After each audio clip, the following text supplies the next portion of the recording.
कहिए कैसे हैं आप सब। एक बार आपका फिर से स्वागत है। Thank you very much. आपने मेरी प्रीवियस वीडियो को बहुत पसंद किया। आपकी उसी मोटिवेशन की वजह से, आपके पसंद करने की वजह से मैं एक नई वीडियो के साथ आपके सामने हूँ। लास्ट वीडियो में आपने देखा कि मैंने आपको बताया था कि VS कोड कैसे इंस्टॉल करना है, सिंपल। तो फिर भी अगर कोई नहीं जानता तो डिस्क्रिप्शन एज यूजुअल लिंक में मिल जाएगा। बाकी सब जो भी यहाँ पे चीज़ें मैं भी यूज़ करूँगा उन सब के एक्सटेंशंस वगैरह सब के डिस्क्रिप्शन नीचे लिंक में मिल जाएंगे, जो भी हम डाउनलोड करेंगे। अब बात आती है आज हम क्या करेंगे। देखिए, इंडिया में कोई भी कॉलेज क्यों ना हो, कोई भी यूनिवर्सिटी क्यों ना हो, जो कंप्यूटर साइंस या कंप्यूटर से रिलेटेड सब्जेक्ट पढ़ाती हैं, उनमें एक सबसे बेसिक सब्जेक्ट है and mother of all programming language is known as C. Okay, C भी होता है, डेटा स्ट्रक्चर भी है, C++ है, जावा और सी शार्प आते ही हैं आगे आगे के सेमेस्टर में। बट इनिशियली सबसे बेसिक और जिस पर सीखा जाता है प्रोग्राम करना, मैंने भी उसी पे सीखा था और आज भी मैं देखता हूँ कॉलेजेस में सी जो सबसे बेसिक है। तो आज हम वो देखेंगे कि सी को VS कोड में कैसे प्रोग्राम किया जाए। तो सी को VS कोड में कैसे यूज़ किया जा सके। इससे पहले अगर आप लोग यूज़ करते होंगे तो सी आप नॉर्मली टर्बो सी यूज़ करते होंगे या Notepad++ या कोई एनवायरनमेंट आप यूज़ करते होंगे।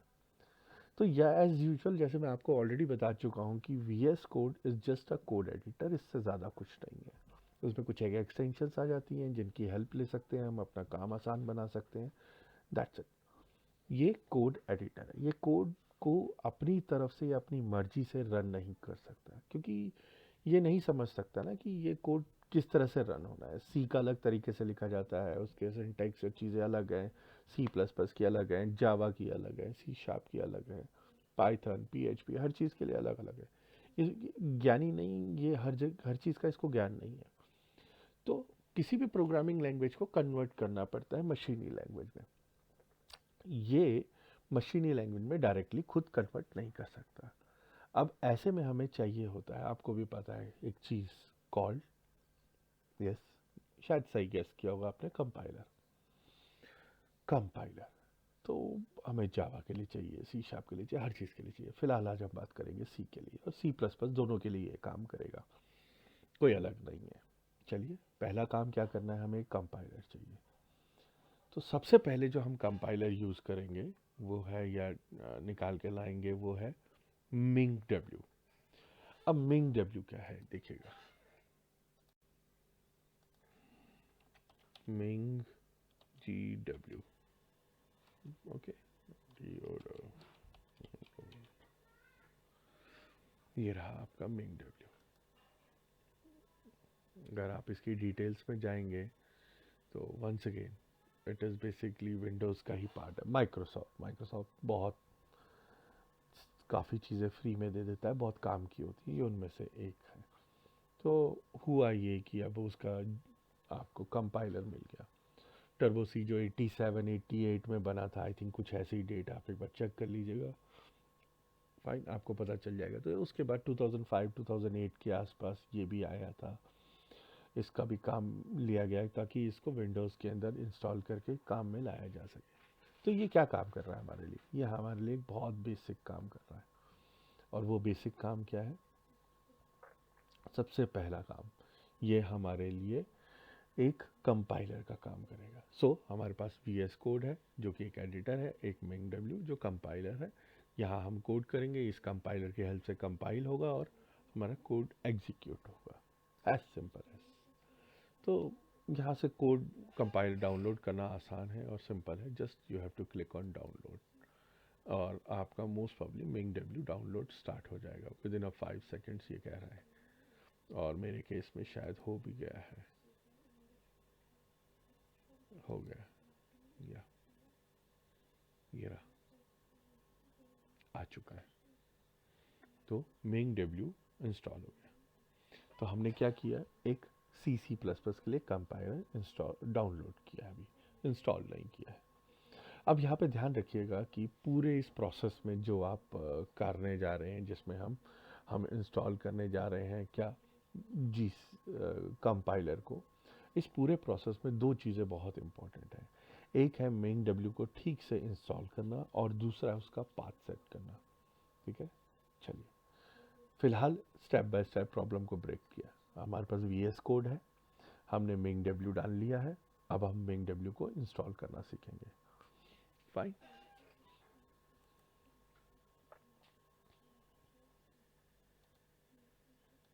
ये रहा हमारा VS code. Let's start with main W. Fine, तो हमने मेन जी डब्ल्यू डाउनलोड कर लिया है। तो हमारा फर्स्ट स्टेप क्या था, VS code download and installation, जो हम प्रीवियस वीडियो में कर चुके हैं। सेकेंड, अभी हमने मेन डब्ल्यू को डाउनलोड कर लिया है। तो वंस अगेन मेन डब्ल्यू हमारा डाउनलोड हो गया है, आप यहाँ देख सकते हैं, हियर इट इज, एंड साथ साथ डाउनलोड फोल्डर में भी दिखाई दे रहा होगा आपको। कुछ नहीं करना, अब आपको इसके ऊपर क्लिक करना है। अब ये मेन जी डब्ल्यू क्या करेगा, ये अपने कुछ बेसिक सेटअप्स को कॉल करेगा। अभी ये फेज दो पार्ट में डिवाइडेड है। फर्स्ट फेज में ये जो मेन जी डब्ल्यू अपने कुछ सेटअप फाइल्स वगैरह कॉपी करेगा या इंस्टॉल करेगा हमारे लिए। Next, continue, and that's it. हमें बस इतना ही वेट करना है। ये विद इन अ मिनट और टू ये इंस्टॉल हो जाएगा और ये हमारा काम ख़त्म हो गया। तो हमने इसको बेसिकली इंस्टॉल किस लिए किया, सो दैट हम अपना कंपाइलर को कॉल कर सकें, और विद इन अ मिनट ये हमारा कंप्लीट हो जाएगा प्रोसेस। ये कहलाता है आपका मेन जी डब्ल्यू के लिए। नाउ लेट्स होप, अब ये हमारा फेज़ 1 है। नाउ मेन जी डब्ल्यू जैसे मैंने बताया ओपन सोर्स है। देखिए आजकल मार्केट में क्या है, हर जगह पे ओपन सोर्स की डिमांड है। ओपन सोर्स से बहुत फ़ायदे होते हैं, कोई क्लेम नहीं, कोई कुछ नहीं, कल को कोई लीगल ऑब्लिगेशंस नहीं किसी भी एंगल से। तो ये कुछ एक एडवांटेजेस आपको मिलते हैं ओपन सोर्स की हेल्प से। ना मैं ये कहूँगा कि ये जो इतना भी टाइम ले रहा है, ठीक है, अब हम थोड़ा सा वेट करते हैं, फिर अभी हम आपसे मिलते हैं।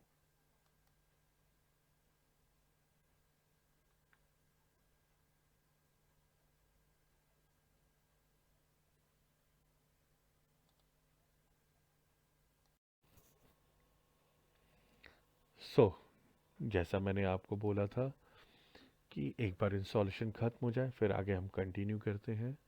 तो ये देखिए आपकी इंस्टॉलेशन ख़त्म होने के बाद आपके पास कुछ इस तरह से लिखा हुआ है, टेक्स 5 to 10 मिनट्स, इतना कम से कम टाइम लगेगा। अब हमने क्या कर दिया, यहाँ पे इंस्टॉलेशन प्रोसेस हमारा हो गया है। तो स्टेप 1 हमने क्या इंस्टॉल किया, मेन जी डब्ल्यू इंस्टॉल किया। स्टेप 2, उसके इंस्टॉल करने के लिए हमने उसके अंदर से सिर्फ दो ऑप्शन सेलेक्ट की थी। वो ऑप्शन थी वंस अगेन ये रही आपके पास, main G W 32 G C C and G plus plus, जिसके आगे लिखा हो जी सी सी सब में है। एक है जी प्लस प्लस वाला और एक है ऑब्जेक्ट वाला। ठीक है, इनको सेलेक्ट कैसे करना है, वही अगर आप क्लिक करेंगे तो मार्क एज इंस्टॉलेशन, और उसके बाद यहाँ पे जाके apply changes. It take 15 minutes once again. तो मैंने आपको ये स्टेप एक्सप्लेन कर दिया। तो हमने इसको बंद कर दिया। मैंने आपको क्या दिखाया था कि सी ड्राइव में अगर हम जाते हैं तो यहाँ पे ये देखिएगा कि बिन, ये मेन डब्ल्यू यहाँ पे इंस्टॉल हो गया। परफेक्टली फाइन, मेन डब्ल्यू हमारा यहाँ पे इंस्टॉल हो गया। मेन डब्ल्यू के अंदर हमारे पास ये रहा बिन। बिन फोल्डर में अभी आपको मैंने थोड़ी देर पहले दिखाया था तो कुछ भी नहीं था, बट ये देखिए आपका है बिन फोल्डर। अब यहाँ बिन फोल्डर में अगर आप देखेंगे तो सी प्लस प्लस जी सी प्लस प्लस बहुत सारी एक्सी फाइल्स आपके पास यहाँ पे अवेलेबल हैं जो काम में आएंगी। तो जैसा मैं पहले भी बता चुका हूँ, तो वी एस कोड को क्या चाहिए, वी एस कोड को एक कंपाइलर चाहिए। वी एस कोड में हम कोड करेंगे, it is just a code editor और कुछ नहीं है। इसके अंदर हम कोड करेंगे बट वो खुद एग्जीक्यूट नहीं करता है। वो खुद नहीं जानता उसका मतलब क्या है, नहीं उसको किस तरह से मशीन में कन्वर्ट करना है। क्योंकि सी प्रोग्राम में अलग तरीके से लिखा जाता है, सी प्लस प्लस अलग, जावा अलग, सी शार्प अलग। तो हर किसी के अपने अपने लिखने के लिए कुछ अलग अलग फंक्शंस और चीज़ें हैं। तो हमारे पास ये हो गया क्या, एक इंस्टॉल हो गया। फाइन। अब हम आते हैं यहाँ पे ई ड्राइव में और वी एस कोड के अंदर हमने अपना एक नया फोल्डर बना देते हैं। Let's say C programming. Data structure करना चाहो, कुछ भी करना चाहो, आपके ऊपर डिपेंड करता है, ऐसे कोई बंदिश नहीं है। Fine. V S code, make W, that's it, दो चीज़ें। अब हमने क्या करना है, ये स्टेप थोड़ा सा क्रूशल है। देखिए, दो स्टेप्स मैंने बोले थे बस क्रूशल है। पहला स्टेप है कि आपको जब मेक डब्ल्यू सेलेक्ट करना है, मार्क एज इंस्टॉलेशन करेंगे, जो दो ऑप्शन है जी प्लस प्लस और ऑब्जेक्ट वाली। दूसरा स्टेप, वीएस कोड को ये बताना कि ये रहा कंपाइलर, एक वीएस कोड है और आपके पास मेक डब्ल्यू है। अब जरूरी नहीं मेक डब्ल्यू रखो, इधर जावा रखो, कुछ भी रखो, वो आपके ऊपर डिपेंड करता है। तो इसको कैसे पता चलेगा, इसको बताने के लिए विंडोज़ में माइक्रोसॉफ्ट ने एक चीज़ दी है। जस्ट आप लिखेंगे E N V. E N V full form है उसकी environment variables. Fine. Environment variables. तो बेसिकली एनवायरमेंट वेरिएबल दो तरीके के होते हैं, यूज़र और सिस्टम। अब ध्यान रखिएगा, थोड़ा सा खतरनाक पार्ट है। कुछ वेरिएबल्स को चेंज मत कीजिएगा आप अपनी तरफ से, वरना हो सकता है आपका अगली बार जब स्टार्ट करे तो कंप्यूटर चले ना। फाइन। तो वो खतरा है। ठीक है, सिस्टम वेरिएबल्स नहीं छेड़े तो अच्छा है। नॉर्मली आप, हम जो यूज़र हैं, हम यूज़र वेरिएबल में काम करेंगे, जो कि है ये यूज़र वेरिएबल्स, और ये है सिस्टम वेरिएबल जिसमें सिस्टम से रिलेटेड। तो अब ये वेरिएबल्स होते क्या है, तो variables is a kind of a path जहाँ पे स्टोर होता है, जिसका पर्पस होता है कि कभी भी आपको कभी भी किसी भी फाइल की या किसी चीज़ की कोड की ज़रूरत है और उसको एग्जीक्यूट करना चाहते हैं एक्सी फाइल की, तो आप कहीं से भी बैठ के पूरे विंडोज़ में से यूज़ कर सकते हैं। Just you have to give them a path कि हाँ ये चीज़ यहाँ पे मिलेगी। तो क्या देना होगा हमें, पाथ। और करने वाले कौन है, आप और मैं। तो यानी आप और मैं कौन हुए, यूज़र, और हमें देना क्या है, पाथ। बहुत सिंपल है याद करना। तो यूज़र वेरिएबल में से आपको क्या सेलेक्ट करना है, path, and click on edit. Click on edit. यहाँ पे देखेंगे बहुत सारा पाथ, यहाँ पे मेरा वी एस कोड का, विंडोज़ एप्लीकेशन का पाथ तो ऑलरेडी सेट हो रखा है। तो मुझे एक नया पाथ सेट करना है। कौन सा पाथ सेट करना है, वो बहुत आसान सा तरीका है। मैं यहाँ पे जाऊँगा सी ड्राइव में, मेक डब्ल्यू, और यहाँ बिन के अंदर जाके क्लिक कर दूंगा, और यहाँ विंडोज़ से ये वाला पाथ कंट्रोल सी, यहाँ से जाके कॉपी, इसको मैंने कॉपी किया, और ये मैंने अपने एनवायरनमेंट वेरिएबल के अंदर न्यू में क्लिक करके डाल दिया और कहा okay and okay. Once again देखना चाहेंगे क्या लिखना है, यहाँ पे ई एन वी लिखेंगे, काम चल जाएगा आपका, पूरा एनवायरनमेंट वेरिएबल लिखने की ज़रूरत नहीं। एनवायरनमेंट वेरिएबल्स आ जाएंगे। तो आप और मैं क्या है, यूज़र। सेट क्या करना है, पाथ। एक नया पाथ देने तो पहले पाथ ऑलरेडी है उनमें इसको एडिट करना है। एडिट के बाद यहाँ पे आके न्यू पे क्लिक करके ये पाथ यहाँ कॉपी पेस्ट करके ओके करके बाहर आ जाना है आपको। As simple as. सो अब हमने एक पाथ सेट कर दिया। जावा के लिए भी आप यही करेंगे, पाइथन वाइथन जो भी आप नोड जेएस वगैरह कुछ भी करिए, ये वेरिएबल पाथ सेट करना ज़रूरी है। धीरे धीरे मैं उनको भी एक एक करके बता दूंगा आपको, ऐसी कोई बड़ी बात नहीं है। उनके लिए भी मैं वीडियो बनाऊंगा जैसे मैंने इसके लिए बनाई है। ठीक है, तो चलिए आगे शुरू करें। अगला स्टेप, पहला स्टेप क्या था, V S code installation, make installation और पाथ सेटिंग। इन तीनों के बाद अगला काम। फाइन, तो करें आगे कंटिन्यू। अब हमने पाथ दे दिया है, हमने वी एस कोड तो इंस्टॉल कर ही रखा है। चलिए अब एक काम करते हैं, हम जाते हैं ओपन फोल्डर। तो मैंने जैसे लास्ट टाइम भी बताया था, हम प्रोजेक्ट में काम करेंगे किसी ना किसी।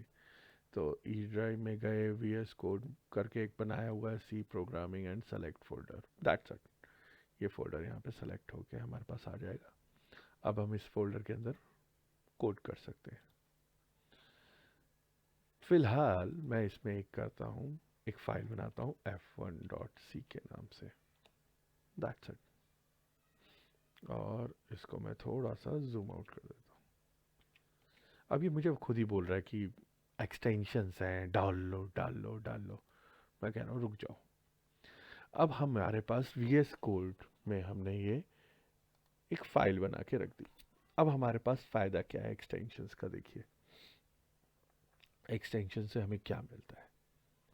सबसे पहली एक एक्सटेंशन यहाँ पे आते हैं, और वो एक्सटेंशन जो डालते हैं, जैसे लास्ट टाइम हमने डाली थी यही दो, लाइव सर्वर और मटेरियल आइकन थीम वाली। इस बार जो हम सबसे पहली एक्सटेंशन डाल रहे हैं, देखिएगा C++ से रिलेटेड हम एक एक्सटेंशन डालते हैं। C++ लिखिए, ये भी माइक्रोसॉफ्ट की बनाई हुई है, आपको कुछ नहीं करना है, ठीक है, माइक्रोसॉफ्ट की है। तो सबसे पहली एक्सटेंशन ये देखिएगा, इंटेलिजेंस एंड डीबगिंग। ये क्या करती है, जब आप कोड लिखेंगे तो कोड से पहले वो आपको कुछ उसके बारे में इंफॉर्मेशन दे देगी। और जब कभी आप कोड को डीबग करना चाहेंगे, जैसे मैं हमेशा बोलता हूँ, प्रोग्रामिंग लर्न करने का सबसे बेस्ट तरीका क्या है, ट्राई टू डीबग इट। जितने अच्छे से कर सकेंगे डीबगिंग के वक्त कीजिए। तो मैंने सबसे पहले कहा इंस्टॉल, ये एक्सटेंशन मेरी इंस्टॉल हो गई, डोंट वरी। इसका लिंक मैं डिस्क्रिप्शन में दे दूंगा आपको। ओके, आपके पास कई तरीके हैं इंस्टॉल करने के लिए या कॉल करने के लिए, तो इसका लिंक मैं डिस्क्रिप्शन में आपको दे दूंगा। ये इंस्टॉलिंग में आ गई मेरे पास, पहली एक्सटेंशन है मेरे पास इंटेलिजेंट वाली। चलिए एक करता है हम, ध्यान से देखिएगा, कोड स्निपेट, ये वाली, ये मुझे थोड़ी सी पसंद है। बहुत सारी हैं मार्केट में, दिख रहे हैं ऑलमोस्ट काम सब सेम ही कर रही हैं, ठीक है। 3.9 इंटेलिजेंस वगैरह वगैरह। मैंने फ़िलहाल कोड स्निपेट सेलेक्ट किया है, ठीक है, और इसको किया इंस्टॉल। तो ये भी इंस्टॉल हो रही है, ये भी इंस्टॉल हो रही है, तो दो एक्सटेंशंस हो गई। तो ये मेरे को कोड स्निपेट देगी। अगर हम मैं यहाँ पे आके देखता हूँ तो ये क्या बेसिकली करती है हमारे लिए, ये सारे के सारे कुछ फंक्शनैलिटी दी गई है। सिमिलरली कोड स्निपेट में हमारे लिए सब फंक्शनैलिटी दी गई है कि फॉर लूप लिखेंगे, कंट्रोल और स्पेस बार दबाएंगे, उससे रिलेटेड सारे के सारे डिटेल्स अपने आप कंप्लीट कर देगा वो। फाइन, तो ये दो एक्सटेंशंस हो गई। एक तीसरी एक्सटेंशन है जो नॉर्मली मुझे बहुत पसंद है, वो बहुत काम आती है, बहुत काम आती है। वो इसलिए कि आप यहाँ पे, उस एक्सटेंशन का नाम है कोड रनर। ये ये एक्सटेंशन क्यों बोल रहा हूँ मैं आपको, ठीक है। ये एक्सटेंशन के बारे में अगर आप पढ़ेंगे, कहाँ गई ये रही कोड रनर, ठीक है। इस एक्सटेंशन के बारे में अगर आप पढ़ेंगे तो ये आपकी दिखिएगा, C++, JavaScript, PHP, Python, Perl, Ruby, Go, blah blah blah blah, बहुत लंबी लिस्ट है। ये इन सब को रन कर सकते हैं आप उसके थ्रू। चलिए डाल लिया इसको भी, वेट कर लेते। ऐसे तो C++ के लिए रन करने के लिए अपनी एक एक्सटेंशन है उसके पास, वो कहलाती है आपका, उस एक्सटेंशन को कहते हैं C/C++ हाँ ये रहा, कम, ओ ये नहीं, ये ये रनर। आप चाहे तो इसको भी डाल सकते हैं, ये भी एक एक्सटेंशन है, ठीक है। आप इंस्टॉल कर लीजिए इसको भी, कोई प्रॉब्लम नहीं है।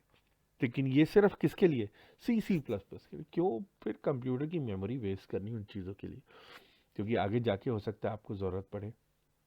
जावा रन करनी है, C# रन करनी है, पाइथन रन करनी है, PHP, जावा स्क्रिप्ट, कुछ भी। सो इट्स बेटर कि हम वो डालें जिसकी हमें फ़ायदा है। डोंट वरी, इनका मैं लिंक नीचे डिस्क्रिप्शन में आपको दे दूंगा। तो हम वापस आ गए यहाँ पे, देखिए हमारे पास, ये हमारे पास इंस्टॉल एक्सटेंशन में फ़िलहाल ये एक्सटेंशंस हमारे पास ऐड होके आ गई हैं। डन। ये जो माइक्रोसॉफ्ट की एक्सटेंशन है ना, ये खाली अकेली नहीं आती है, इसके साथ बहुत सारी आती है। अभी फ़िलहाल हमें सबकी ज़रूरत नहीं है, जब ज़रूरत होगी तो हम डाल लेंगे। फ़िलहाल इतने से हमारा काम चल जाएगा। क्लियर। सो अब हमने क्या किया, हमने VS code, main, installation, path, environment variable जिसे बोलते हैं, और कुछ एक एक्सटेंशन डाल दिए। क्लियर।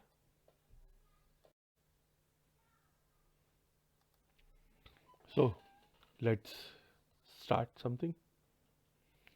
अब आपको दिखाता हूँ कि जो हमने एक्सटेंशंस डाली हुई हैं उनसे हमें फ़ायदा क्या क्या होता है। सबसे बेसिक फ़ायदा, और यही अगर आप टर्बो सी या नोटपैड में कर रहे हो तो आपको हर चीज़ टाइप करनी होती है। यहाँ पे ऐसा कुछ करने की ज़रूरत नहीं है आपको। हम आते हैं अपनी फाइल के अंदर। हेयर इट इज़, फाइल ये रही हमारे पास। यहाँ पे सिंपल लिखा हमने हैश एंड कंट्रोल स्पेस बार। ये देख रहे हैं, बहुत कुछ बना बनाया आ गया आपके पास। हैश इंक्लूड चाहिए हमें। ओके, ये तो बहुत अच्छी बात है। अब कौन सी स्टैंडर्ड फाइल आप सब जानते हैं, एस टी। मैं पूरा नहीं लिखना चाहता, फिर से कंट्रोल स्पेस बार और H T D I O dot H. That's it. Save, file save. Control S से मैं सेव कर लेता हूँ, शॉर्टकट है। नेक्स्ट थिंग क्या लिखते हैं हम सब, वॉइड मेन या इंट मेन, जैसे आपको ठीक लगे। ये हमने क्या किया, एक मेन प्रोग्राम बना दिया, मेन फंक्शन बना दिया। That's it. अब इसमें हम क्या लिख सकते हैं, देखिएगा, print F. Print F function है। कोड स्निपेट्स के फायदे देखिए। Print F is a return type function in which is a integer type, constant as a character और बहुत सारे पैरामीटर लेता है। तो सबसे पहले मैंने लिख दिया hi I am Shekhar Kundra, printf. Okay, printf. Now my channel name is Tech Gyan Hub. ये हमने लिखा। Then printf like and subscribe. Okay, fine. Save, file save. Okay, file को हमने सेव किया। अब इसे रन कैसे करना है? ओ वेरी सिंपल। हमने कौन सा एक्सटेंशन डाला था रन करने के लिए, याद है आपको? Code runner. कहाँ मिलेगा, देखिए, राइट क्लिक कीजिए, run code. Isn't it interesting? And here it is. Oh, एक चीज यहाँ पे देख रहे हैं, ये आता है problem, output, debug and terminal. Fine. यहाँ टर्मिनल में अभी तो कुछ नहीं दिखा रहा है और हमारा प्रोग्राम रन भी नहीं हुआ है। क्यों रन नहीं हुआ है? वीएस कोड में एक आपको सेटिंग चेक करनी है। वो सेटिंग क्या है? प्रेफरेंस में जाएंगे, सेटिंग्स में जाएंगे, यहाँ पे आप लिखिए रन इन करके, और एक ऑप्शन आएगी रन इन टर्मिनल करके। थोड़ा सा नीचे आते हैं, कहीं ना कहीं लिखी होगी, बता दीजिएगा मिल गई तो। ये मिल गई, रन इन टर्मिनल करके, इसको क्लोज कर दीजिए। That's it. आप इसे सेव कीजिए और एक बार फिर से इसे राइट क्लिक करके रन कोड कीजिए। फाइन, इसको बंद कर देते हैं। Here it is. यही था आपका आउटकम। यार वो थोड़ा सा नीचे आ रहा है, इसको ऊपर करके देखते हैं। ये देखिए, यही था। Hi I am Shekhar Kundra, my channel name is Tech Gyan Hub, like and subscribe. Okay, ये अलग अलग लाइन में चाहता हूँ मैं, थोड़ा सा सुंदर बना लिया जाए, ब्यूटीफाई किया जाए। Backslash N, backslash N. Backslash N क्या होता है, पता है? नहीं पता? Next line. अरे यार, क्या बात करते हो? फिर से रन करें। वहीं से राइट क्लिक किया, कीज को अप किया, प्रीवियस कमांड आ जाती है, और एंटर प्रेस किया। ज़रूरी नहीं आप यहाँ पे राइट क्लिक करके ही रन करें, दोनों में से कोई भी तरीका आप इस्तेमाल कर सकते हैं। हियर इट इज, आ गया। तो अभी मैंने आपको क्या दिखाया, कोड स्निपेट्स का फ़ायदा। एक और फ़ायदा देखो, एक और, चलो देख लेते हैं क्या फ़र्क पड़ता है। फॉर, मुझे पूरा फॉर कोड लिखने का मन नहीं है। हियर इट इज, एंड ऊपर एक वेरिएबल बना देते हैं, काउंट, काउंट इक्वल्स टू 10 लिख दिया। डन। फॉर लूप लिखा आ गया। यहाँ कोड लिखना है, ये वाला कोड मैंने यहाँ पे पेस्ट कर दिया। Is there any problem? I don't think so. किसी को कोई प्रॉब्लम नहीं होनी चाहिए। डन। और फिर से अभी से क्या करते हैं, इसको थोड़ा सा दाएं, इसको कहाँ खिसकाएं, एक काम करते हैं, कमांड होती है क्लियर स्क्रीन, स्क्रीन क्लियर करते हैं पहले तो, एंड रन द कोड। ओह, वो नए उसमें और रन किया उसने, देखिए आउटकम ये आ गया 10 बार। क्या किया था मैंने, कुछ नहीं किया, फॉर दैट्स इट, फॉर, अच्छा सिंपल, ये लीजिए लेंथ के साथ है, वहाँ काउंट था यहाँ लेंथ है, डन। फॉर, और भी कई तरीके हैं, चलिए वाइल लिखते हैं सबसे पहले तो, स्निपेट आसान है, चलो डू वाइल लिख लेते हैं यार, क्या फ़र्क पड़ता है। Good, got it, okay. और क्या लिख सकते हैं हम, ओह इफ, नाइस। और क्या लिख सकते हैं हम, इफ, ओ माय मिस्टेक, हाँ ठीक है, एल्स इफ लीजिए, इफ एंड एल्स इफ के साथ भी आ गया।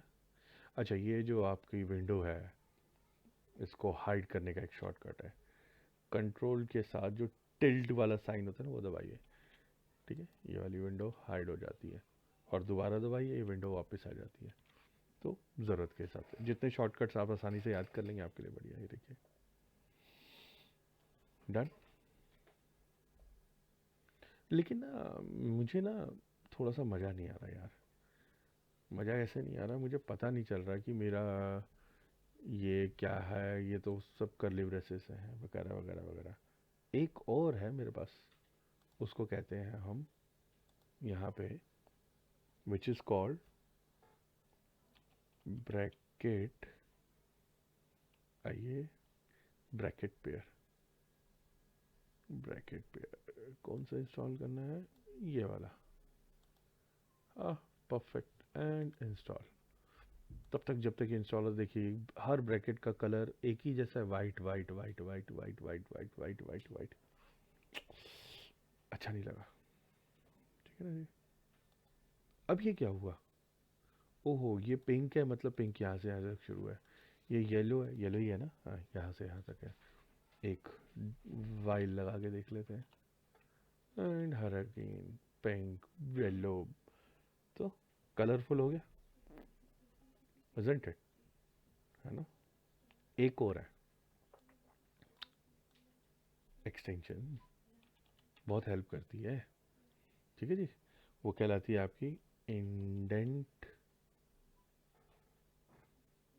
रेनबो, देख रहे हो, इसको भी इंस्टॉल कर लो, छोटी मोटी एक्सटेंशंस होती हैं। अब इससे फ़ायदा क्या होता है कि आपका कोड ठीक तरीके से अरेंज है नहीं है, कौन सी चीज़ कहाँ से शुरू हो रही है कहाँ बंद हो रही है, आपको पता चल जाएगी। हियर इट इज़, अभी तो इंस्टॉल हो रहा है, आने दीजिए, हो गया इंस्टॉल, एंड सेव, देख रहे, ये यहाँ तक तो ठीक है, बट ये लाइन एक्स्ट्रा है, बंद कर दी, सेव, इजंट इट। तो ये था आपके पास कोडिंग, रन, ओके, तो ये फिर से रन हो गया, खैर आउटकम तो वही रहेगा, आउटकम थोड़ा ना चेंज हो जाएगा, ये तो हमने कुछ एक क्या डाले थे, एक्सटेंशंस डाले हैं यहाँ पे। अब देखिए सुंदर सा कोड बन गया, दिखाएंगे किसी को तो लगेगा ना कुछ अच्छा सा काम कर रहे हैं आप। इसको बंद कर देते हैं हम चाहें तो इस वाली विंडो को, टर्मिनल विंडो को, यहाँ पे राइट क्लिक करके मूव टू राइट पैनल, यहाँ राइट साइड पे भी मूव कर सकते हैं, इट्स अप टू यू, आपकी कन्वीनियंट के ऊपर है। Right click, move to bottom, लीजिए नीचे आ गया, दैट्स इट। आई थिंक आज के लिए इतना काफ़ी है। अगर आपको मेरी वीडियो अच्छी लगी हो तो please like, subscribe and share, comment करना ना भूलिएगा, आपके कमेंट मेरे लिए बहुत ज़रूरी रहेंगे, प्लीज़, ठीक है। मिलते हैं नई वीडियो के साथ एक अलग दिन अलग वक्त पे, बाय।